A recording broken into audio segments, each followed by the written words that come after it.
Ready? All right, call this meeting to order. Who done that? That's pretty good. Commissioner Holbrook, you please open us in prayer? Yes, sir.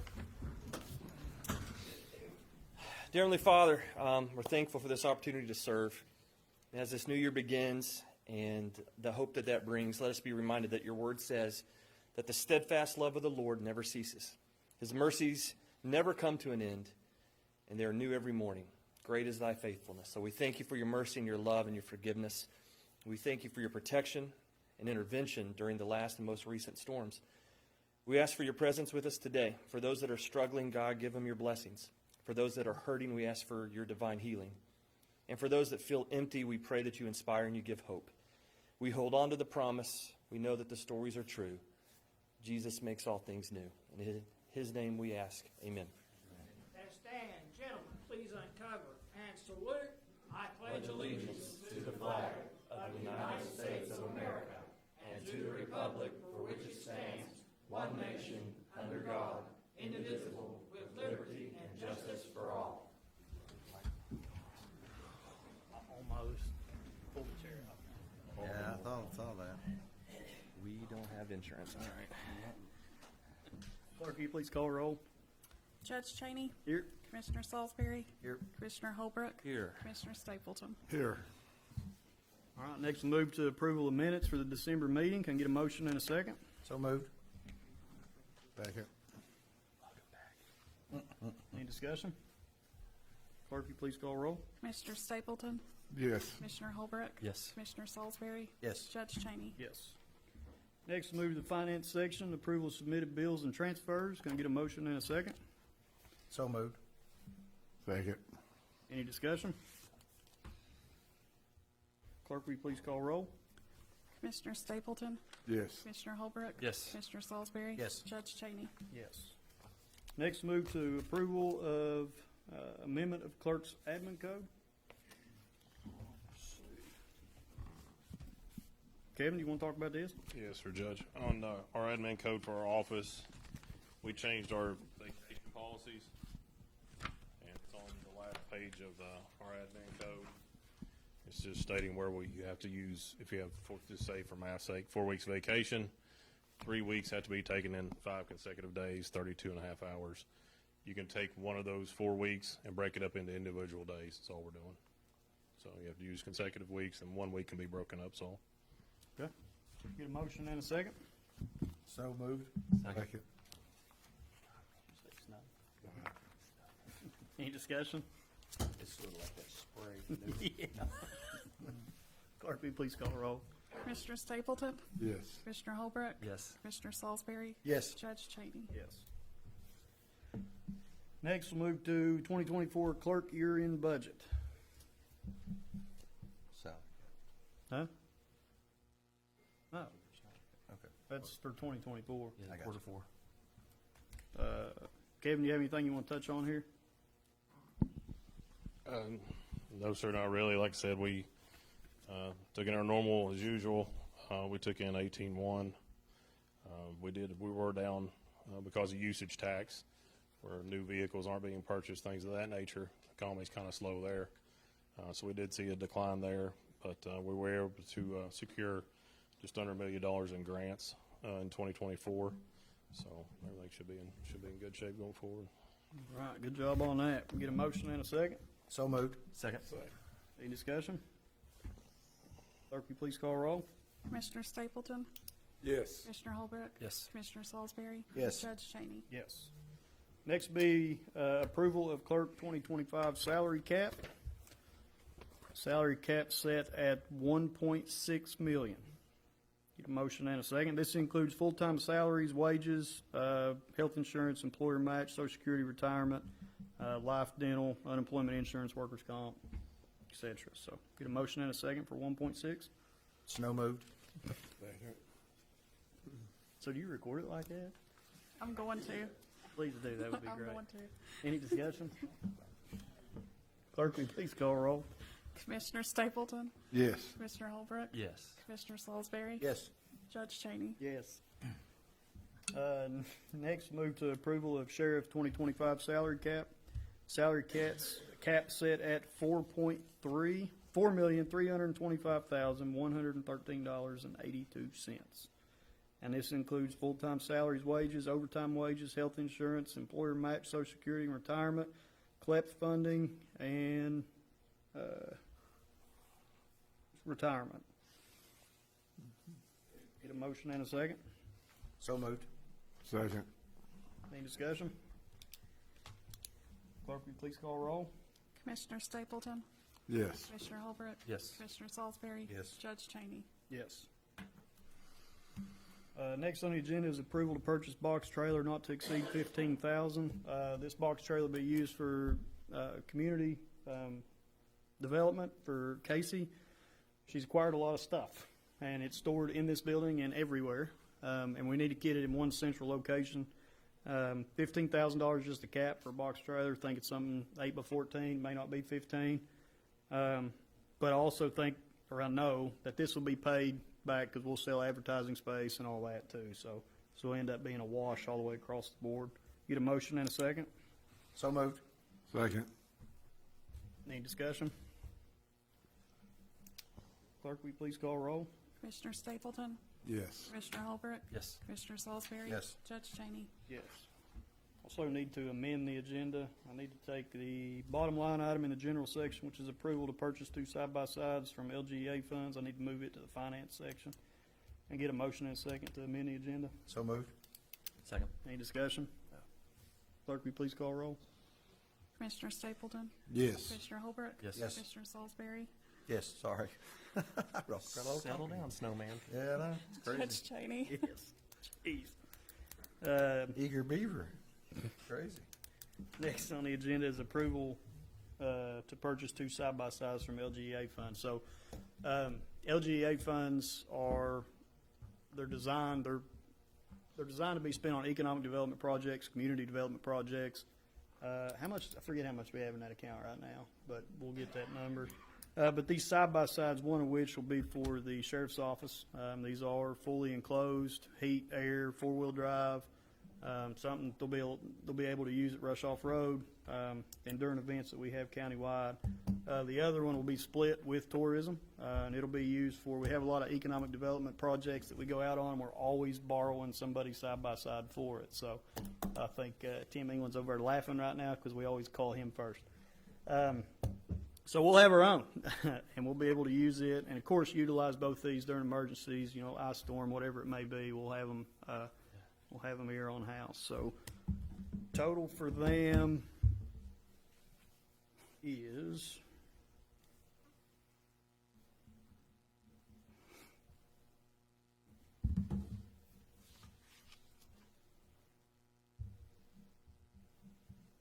total for 2 side-by-sides. Total of $62,948 for 2. We'll use LGA funds to pay for these. Get a motion in a second. So moved. Second. Any discussion? Does that 62,000 include, are you gonna try to put lights and everything on them, Jamie? We got lights and stuff. You're gonna do it that way and stuff? Okay. Radio and lights, we'll be able to provide them at any additional cost. Okay. I just wanna make sure everything was covered. Lift kit, big tires. There it is. Blade on the front of it so you can help Your your road baby. department. There you go. Any further discussion? I thought he answered it. Clerk, will you please call roll? Commissioner Stapleton, Yes. Commissioner Holbrook. Yes. Commissioner Salisbury. Yes. Judge Cheney. Yes. Next, we'll move to the general section, ER assist update. Laurel?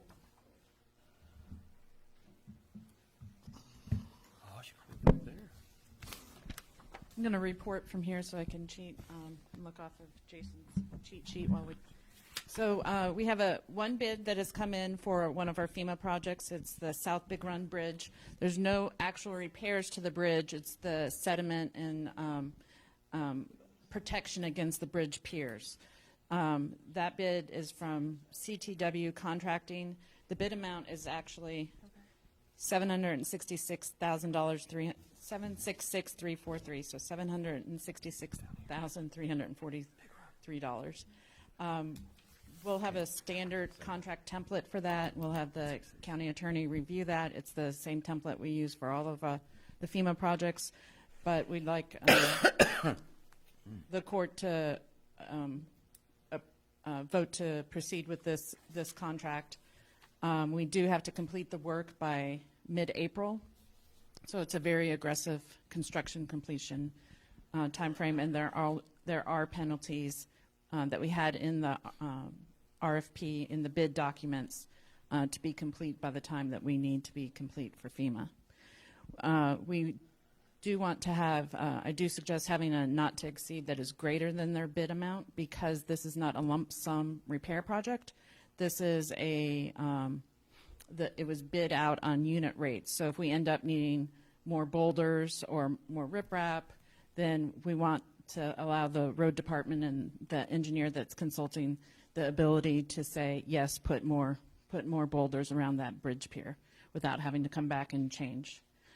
So it is, they have bid, so they've bid $20 per boulder, so it would just be one more boulder or two more boulders. So while they did bid $766,000, we'd like to have a not to exceed of $900,000 on that contract. And then the second thing I have in front of you is the bridge report. So last time I came to talk to you, I talked in theory about bridges. This spreadsheet is specifically the first review of 9 bridges. The bridge engineer will be at the road department tomorrow and will be there all day. So we invite any of the commissioners to come by. He'll be he's at our disposal all day tomorrow. We were going to start off with a little bit of a seminar and training for for certain individuals within the road department, and then visit bridges that you have brought to our attention for him to go look at. But again, he'll be there all day, and we, including an in-house lunch, we're hoping to increase the education level by bribing with food. So the attention span, yeah. And then the last update is we are still expecting about $800,000 in addition to the work that we still have to do to be received from KYEM and FEMA. So there's more money coming in.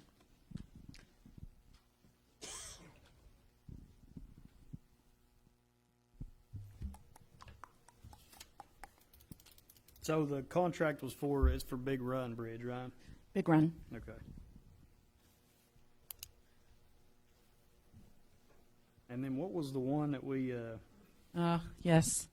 need to talk about it yeah. because we got So it's Hood Bridge over Horn Creek.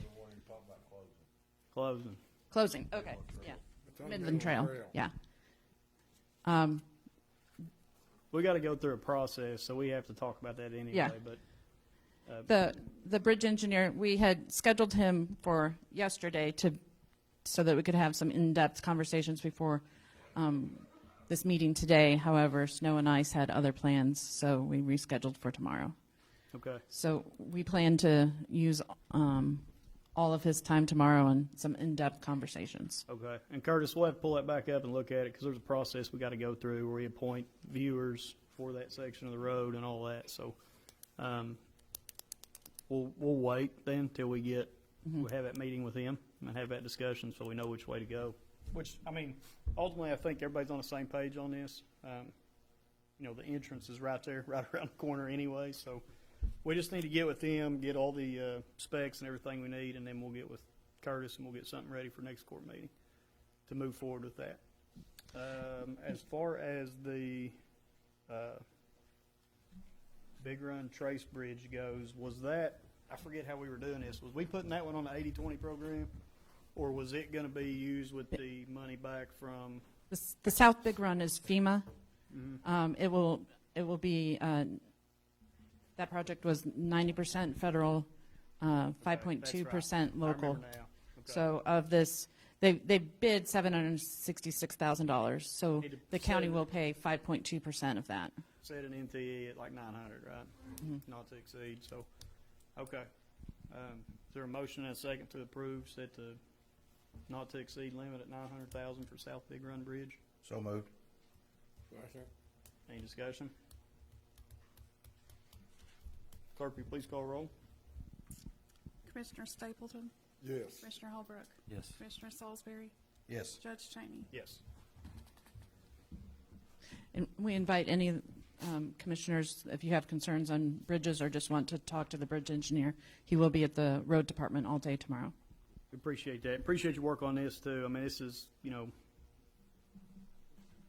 these are good things that sometimes get overlooked that shouldn't.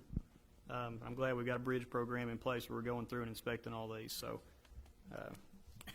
you want to have that faith when you drive over that you're good to go, right? So we want to make sure that we address these concerns, and I think this report's really good, and I look forward to having a discussion with him.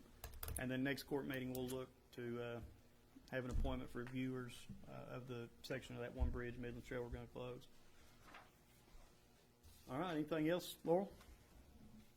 Good, thank you very much. Thank you. Next on the general section is reappoint Steve Toller to Boyd County Public Library Board. We get a motion and a second.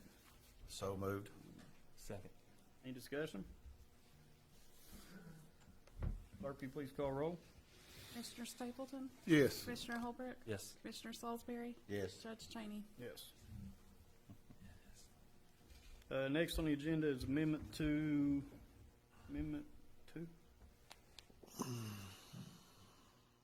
Oh, I get it now. Reading it wrong. We need to make an amendment to the August 2024 meeting minutes. What was this? There was a, Property surplus. Yeah. Property off Route 5. We did a resolution, but it wasn't in the meeting minutes, so we're just breaking that in the minutes. Oh, okay. Shouldn't we have done that before we approved them? The resolution's already signed. We've already done that, yeah. I mean, we just approved the minutes. just the Oh, resolution. no, Like, this you is voted August on it, but 24th. just the resolution was left out because it wasn't prepared at the Last time of the month meeting. was I'm with December. Oh, really? Okay. Crazy. You are crazy. All right, can I get a motion and a second? So moved. Second. Any discussion? Clerk, will you please call roll? Commissioner Stapleton, Yes. Commissioner Holbrook, Yes. Commissioner Salisbury. Yes. Judge Cheney. Yes. I've already moved on, Dave. I know. Next on the agenda is a resolution for Rush Off Road AML project. This is a resolution of the Fiscal Court of the County of Boyd, Kentucky, authorizing Boyd County Judge Executive to execute contract modifications with the Commonwealth of Kentucky regarding Rush Off Road Park AML pilot project. That's what the resolution says. So, They needed extension of time. It's with a abandoned mine land in Cumberland, Kentucky. yeah, it was 2019, I think. Get a motion and a second. So moved. Second. Any discussion? Clerk, will you please call roll? Commissioner Stapleton, Yes. Commissioner Holbrook, Yes. Commissioner Salisbury. Yes. Judge Cheney. Yes.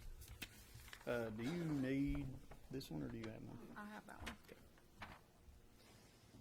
one. Next on the agenda is dissolve code enforcement board. I know we're gonna have further discussion on this as well. I think we'll make a motion in a second to go ahead and move that direction, but we do with we have to have an ordinance in place voted on, as well for that. So if we wanna make a motion in a second to move that way, we can, but just know that we gotta have an ordinance to be able to do this. And there's reasons behind that too. So bottom line is this, the code enforcement board is a good thing. I like it because it's one member from each district. So it's pretty much like a jury of your peers, right? Which is the way it's supposed to be. The problem is we haven't had meetings in 5 months, and that's because we can't get everybody together. And we've reappointed some different people to the board as well, but timing never matches up. So in order for us to be able to get things done and keep things on track and move them forward the way that they need to be moved forward, we're just going to assume responsibility back of code enforcement, which we ultimately do, but the code enforcement board kind of pushed these things along. So what we'll be moving towards once we get the ordinance wrote is to dissolve this board that we created. Actually, I think the last court created, right? That I created. We're going to dissolve it. and go back to the way that it was, where we can really hammer down, move things through as quick as possible. So it was a great concept. It just unfortunately it didn't work out. We couldn't have meetings. It's been 5 months, right? Is it 5 months? It's been 5 months since we've had a meeting, so we want to make sure that we keep these things moving forward. So, again, the motion is to dissolve the Code Enforcement Board, knowing that we have to have an ordinance in place to make this happen. So get a motion. The motion, we do the ordinance next month. Okay. Start on it, fourth reading for next month. So we just vote on every. Well, we've done it before. You know what I mean? Like the court has handled code enforcement before. The sole purpose was to make sure that we got the people involved, which is a great thing. And trust me, I'm all about that. The problem is that we couldn't. It hasn't worked. You know, we can't get the meetings set up. Right, people don't show up, and 5 months is. Can't be waiting on this stuff, because I know your backlog is taking off, and we got to make sure that we keep that minimal. So if everybody agrees, we can wait till we get the ordinance wrote. However y'all want to do that. It don't matter one way or the other. I just think it needs to be done. I mean, we were elected to do a job. I mean, Okay. we appointed a board, but I mean, we're representative District 1, 2, and 3. Yeah. So, I mean, We'll get back to it the way that it was. exactly. So we'll wait till the ordinance wrote on that, and we'll take that up in next meeting. So no action taken on that. Now, let's see. Next, we'll move to winter storm recap. All right, so it's been an interesting couple weeks. Missed something? 2 weeks now? No, it's been an interesting couple of weeks. Would it roll in last Saturday, right? Got lucky in the regards that we didn't have as much ice as was possibly forecast or potential. I know everybody that's either watching this or here today remembers the ice storm of 21, so we were all hands on deck. As far as the road department goes, we ended with well over 250 phone calls. We used 700 tons of salt. We had 6 trucks working per shift, split into 2 crews. We had a grader out, skid steer out. Had 33 employees from road, EM, parks, maintenance staff, 24 hours and 2 12-hour shifts. So, I mean, we had it covered around the clock. Something I want to talk about on the roads is I know that there are still, to this day, a week later, we still have some ice on some roads. There's a couple factors into that. Yes, we've had a few warm days that has helped us. But you also have a lot of shaded areas that don't get that direct sunlight. They don't heat up. And our plows, and we've noticed this with the single axles as well, when that ice adheres to that blacktop and it's been run over 50 times, by the time our plows get to it, it turns into a Zamboni, not a plow. It skims across the top and gets the snow off there and just polishes that ice up where it's good and slick. So we had a meeting yesterday. We talked about a few things. I think overall, I think we've done a great job. I know the guys and girls work their tail off every day out there, 24 hours a day. I know there's some frustrations, and I get that completely. But I stand by these guys and the work that they've done over the past week and a half. I know they've been rolling 24 hours a day, and I think we've done a good job. We was prepared and ready. Now there's going to be again some roads that still have some ice on them, but there's reasons for that. It's not from lack of trying. Tim, do you have this update with you? Do you want to go over that? I think you can touch it. We have emergency management has some highlights on there as well. Yeah, so our week started Tuesday, Wednesday before the storm. We started prepping equipment and resources. We actually deployed some equipment, some resources down to Convention Center, which is our primary shelter. So we had a box truck, and we had our trailer, our sheltering trailer, already there with equipment inside if we needed. It actually just moved yesterday. We left it there through the weekend just in case. But, you know, we spent a lot of time just prepping. That's what we do, and trying to prepare and make sure that we were our equipment and resources were ready. On the shelter side, as I said, we had those resources at the primary shelter, but we also already spoke to our secondary shelters and warming centers. So if they needed to be open, then we had availability to those locations. Can you talk about, sorry to interrupt you, can you talk about that a little bit more in detail? Because I know we had some, when I was out there with you, we ran into a few issues. So we had the shelter set up just in case, but we weren't releasing all that information. Can you go into that? So, and the reason we do that and the reason we don't release that information is we don't want folks to show up and no one's there. So the primary shelter, which is a true shelter, we'll have cots, food, that is at the convention center, and that was on standby. We do have secondary locations, and that's not a secret, but it's just the YMCA is one in the city, and also the two buildings at the fairgrounds, the Expo and the Franks building. The reason those are only on standby, for one significant reason, is they do not have backup power. So our primary shelter does. But the prime reason that we did not disclose a lot about the locations is, as I said, we didn't want folks thinking they could come there for shelter and they weren't available. That was the main reason. It's not we try to be as transparent as we can be, but at the same time, I don't want to put someone in harm's way sending outside a building that's not open. But the Salvation Army, we do a really good collaboration with them in extreme temps, both heat and cold. And they have been super great to work with. So they started on January 3rd, and they started 24-hour operations. So they were as a warming center during the daytime hours, and then they resumed their normal shelter operations at night. And we work with them for any unmet needs that they may have. So we delivered water at least once this time. So anytime they have anything that they need, we've taken extra cots to them and such, those type of things. So they have been super great, not just in the winter, but also in the summer when we have extreme high temps. That's kind of the sheltering side. We did declare a state of emergency. Both the county and both cities signed their declarations, so those were uploaded to the state. So that opened up some doors for us as far as if we needed to do some extreme measures, we have that latitude to do that. And then finally on the EOC was activated. We'd been in monitoring phase up until Sunday. Sunday we went to a limited activation. We had staff there 24 hours a day through Monday evening. Monday evening we went back to monitoring. Things were under control. Roads were still, heavy impacted, but as far as we knew, we didn't have a lot of power outages. We didn't have a lot of unmet needs, so we were able to go back to monitoring at that point. We did take a lot of calls. We did arrange for some resource requests through the state.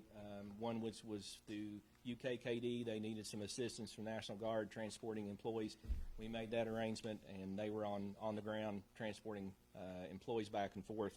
And then we took a lot of just normal calls. I don't have exact numbers, but there was quite a few calls about roads or that kind of thing. So that's kind of everything that we kind of did over the last few days. And we just started demobilizing stuff yesterday. We still got some equipment to move back into service.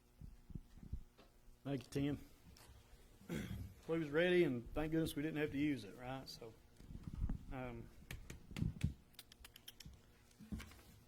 anybody have anything on that you want to talk about?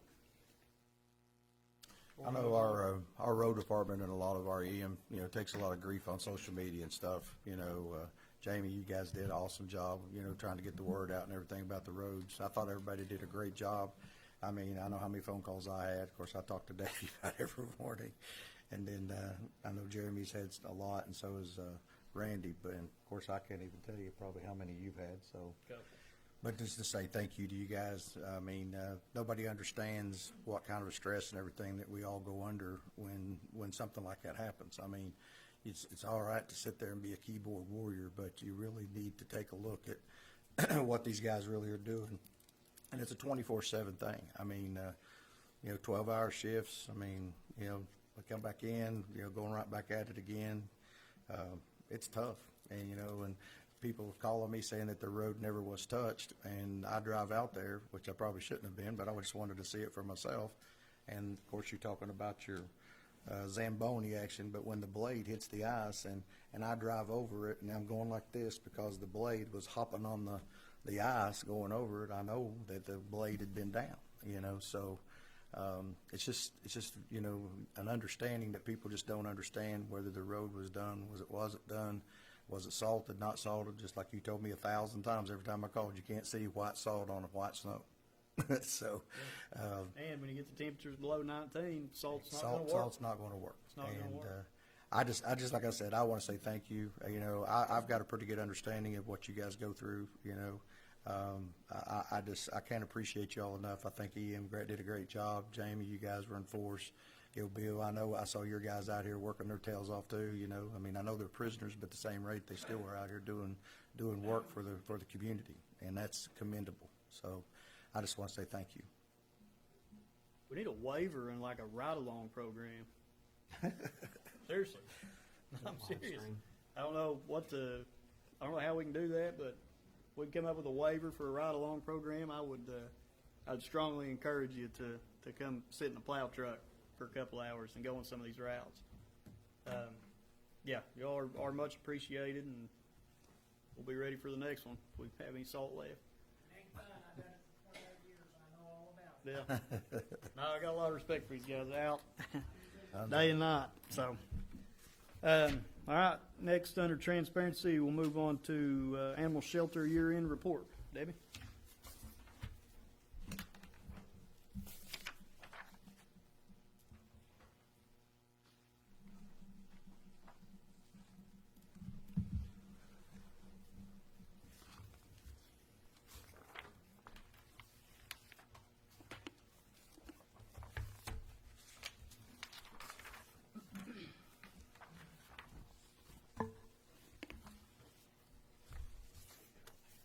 Couple of handouts there for you.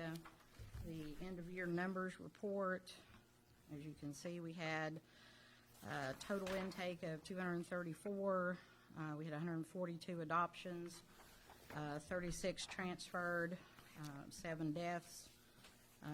There at the bottom, 61 of those were owner surrenders, 180 of those were strays picked up.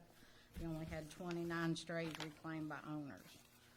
Somebody had asked, we don't accept any transfers from anywhere out of the county. I don't know, I had that question once. We transfer out to other places when we can.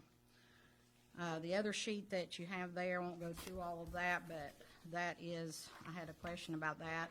That is the adoption fees that I have taken in since I was there when we opened the new shelter on February the 6th. And that's broken down by cash, card, and totals.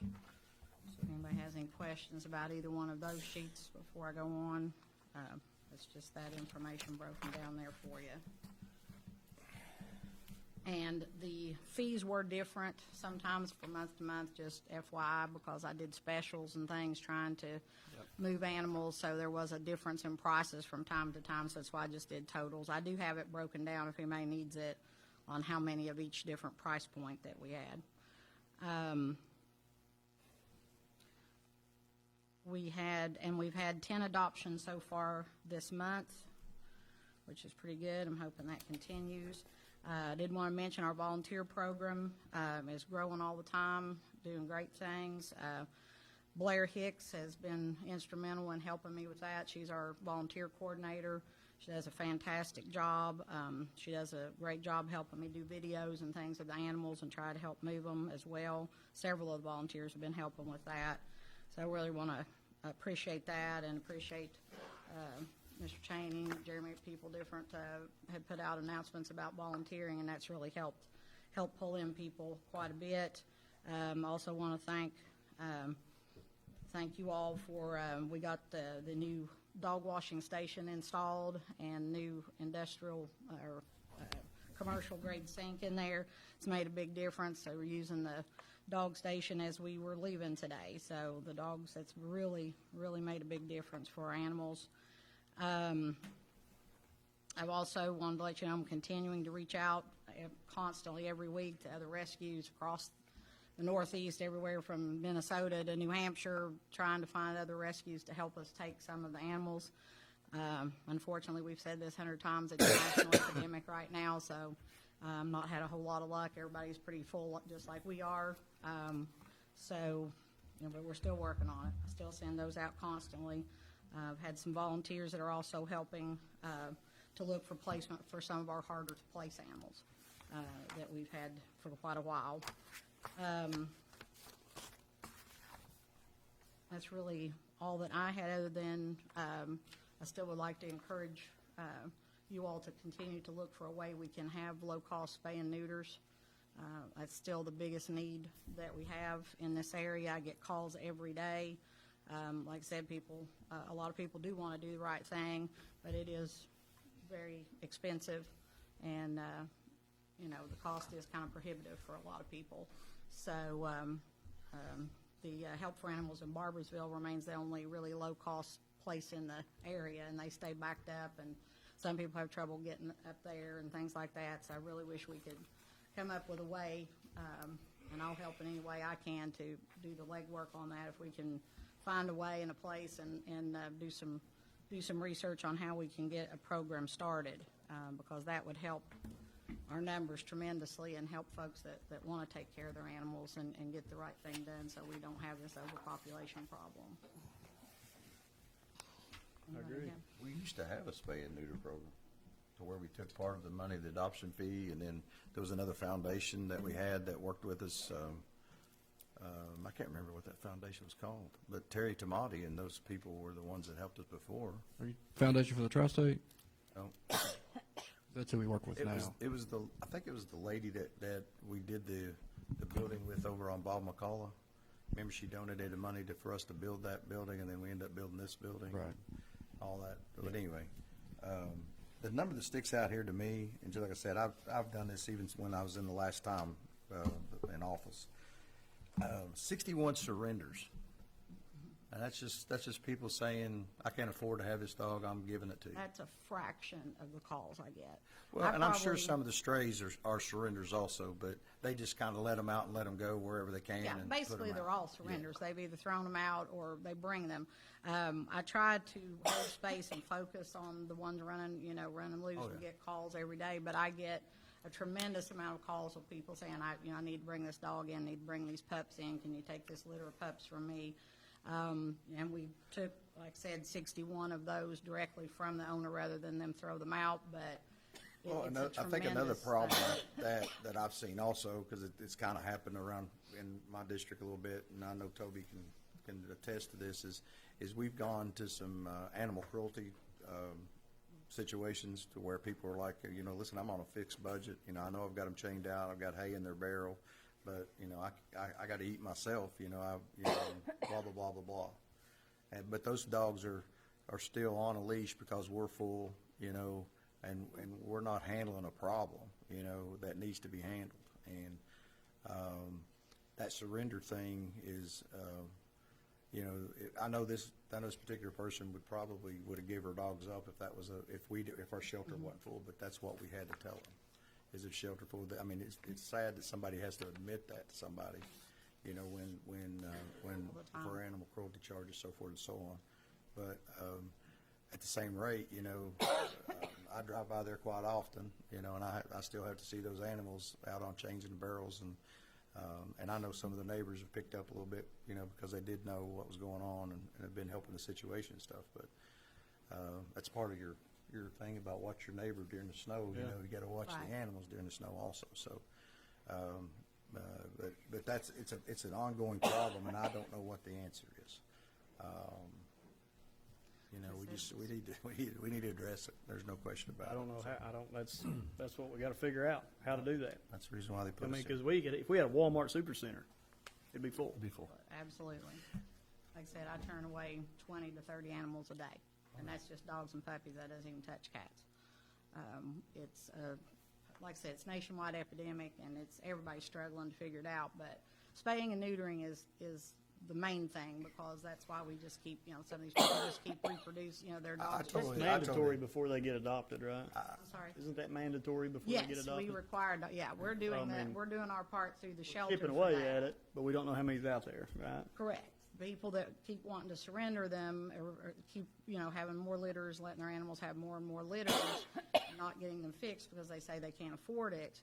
They don't have the means to do that, and then they can't take care of the puppies when they come, so they either throw them out or call me to take them or do other things with them. That's the root of the problem. That's not all of it, like you said. And outreach programs, I know a lot of places, and when I have it, we offer, food to try to help people out if they're in a hard place. people donate, some different foods, and we're able to help with that a little bit. Several of the charity organizations around town have helped try to do that for people. Vet care is the big thing, though, getting them spayed and neutered and cared for.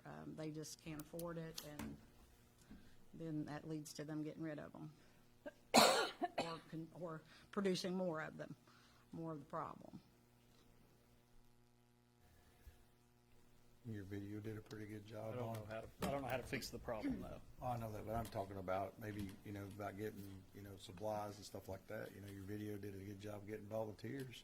I mean, if people can't, people can't volunteer, maybe they can buy food for the shelter and buy food for people that can't, afford their dogs. So, One thing, hate if to we say could, that, but- with the spay and neuter part of it, if we could find some, veterinarians that would, commit to putting some time in.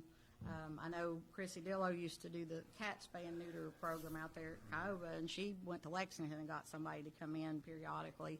I don't know what it would take to find somebody either from there or get our vets to commit to one day every so many weeks or something, and get that set up in a certain place. I've been doing some research on what the requirements are for the location, and I know Cabell Wayne has started offering, they've started a spay and neuter clinic.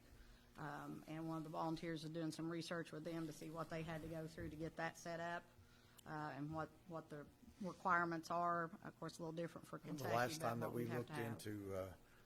into setting up a sort of, it's actually an operating room. It's almost as like setting up an operating room in a hospital for a unit. Sterile. It has sterile environment, so forth and so on. We looked at that before, and it was We built this one. yeah, it was a big expense to be able to put something like that in. I've been doing a little more research on that, and I'll have more on that for you. I'll send it to you as I get it. But depending on the setup, there are ways around that. There are requirements for a permanent operating room like you would see in a veterinarian's office, but to set up these clinics, it's not as stringent as that. So Well, I mean, if the it's last not time a I think we permanent talked about- location, there are some ways to set that up. Did we talk about vet techs or something like that, about getting experience Yeah. doing that work and at a Mentioned that. lower cost? I don't know where we can tap It has that, to be but supervised by by an actual veterinarian. veterinarian, I'm sure of that, but maybe that's. Almost like residency hours they can. Right. Yeah, that we can do, so. Come up with any of that. That will be the next steps. And I know we're looking at things, trying to come up with some ways to make that happen and ways to set it up somewhere that we could at least, Yep. once periodically to get, as many of them chipped away at as we can. But yes, the shelter does require spay and neutering, and we do all that, as part of their adoption. So we are doing that much to stop it. But people that want to keep their animals but just can't afford to get it done is the next thing. Well, here's what I know.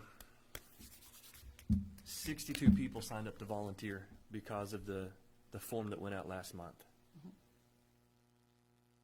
I'm very convinced that you can measure the character of a community via volunteerism and servants. I know we have those people here. I want to make sure that we're giving them that opportunity, and so that the scheduling and the job role of how volunteers interact is very important. And I think volunteers at shelters they're wired in such a unique way. I don't know if I've seen more passion in our local people than the ones that are currently serving. You don't have to look further than yesterday's ordeal. I wish people that I see downtown holding signs for help had the advocates that our animals have, because our people are passionate and they want to make a significant difference. And for the 62 that signed up, I don't know if you're watching this or you're here, thank you, first of all, that you want to make a difference. But I look forward to, I know there's some changes coming.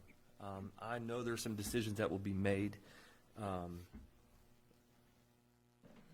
don't know, I just deeply believe in it, and I want to say thank you to the people that care enough to be a part of the solution. It's easy to do this, and it's easy to do this. It's harder to put the gloves on. Absolutely. And so there will be people that will make a difference. I don't know, maybe it's time we do look into that low-cost spay and neuter. What can we do? And I do know, and I'll tell you, I know that there's a big thing coming in February and March, that we have some local businesses that are going to contribute to the animal shelter, that they're going to offer some incentives for people to be involved. I'm thankful for that, and that'll come out soon, I'm sure. I just look forward to that, but I know when something hurts your heart, you're moved. And I know we have the people that are moved. So how can we facilitate getting those people in the right places at the right time? That's the fun challenge. But it's coming.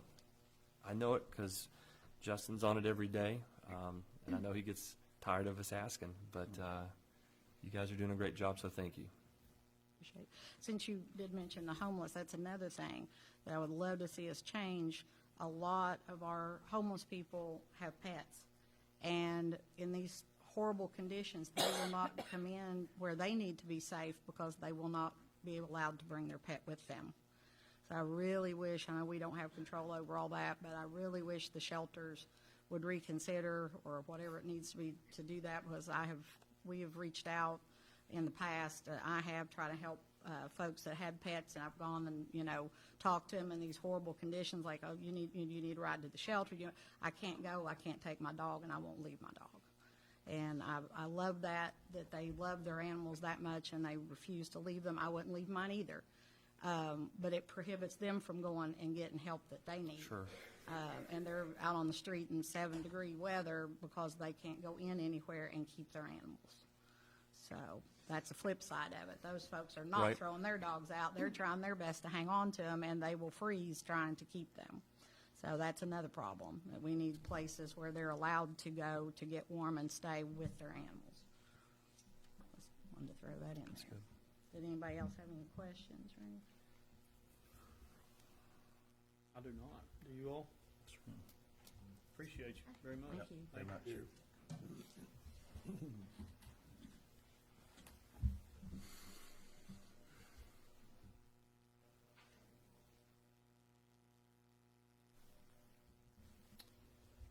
Let's see.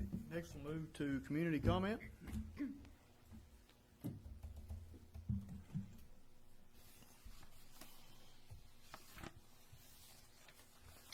Anyone?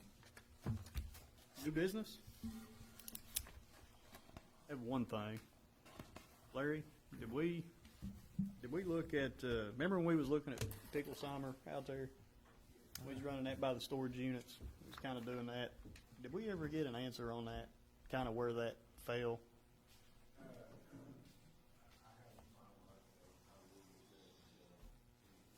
You're fine. Ain't no rush on it. I'd like to try and get to the bottom of that too. And Curtis, I can bring you up to speed on that, but that's a pretty interesting scenario. And I know we've been trying for probably 2 or 3 years to get a direct answer on it. And I think there's a section that's well, I can't speculate, but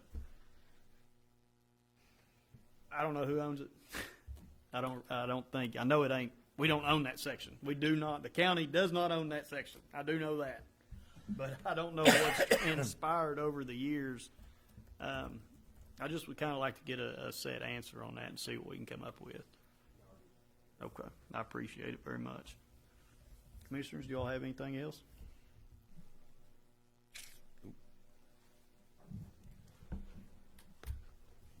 All right. Next meeting. Next court meeting will be February 11th. Get a motion and a second to adjourn. So moved. Second. All in favor? All right. Thank you all very much. Happy New Year.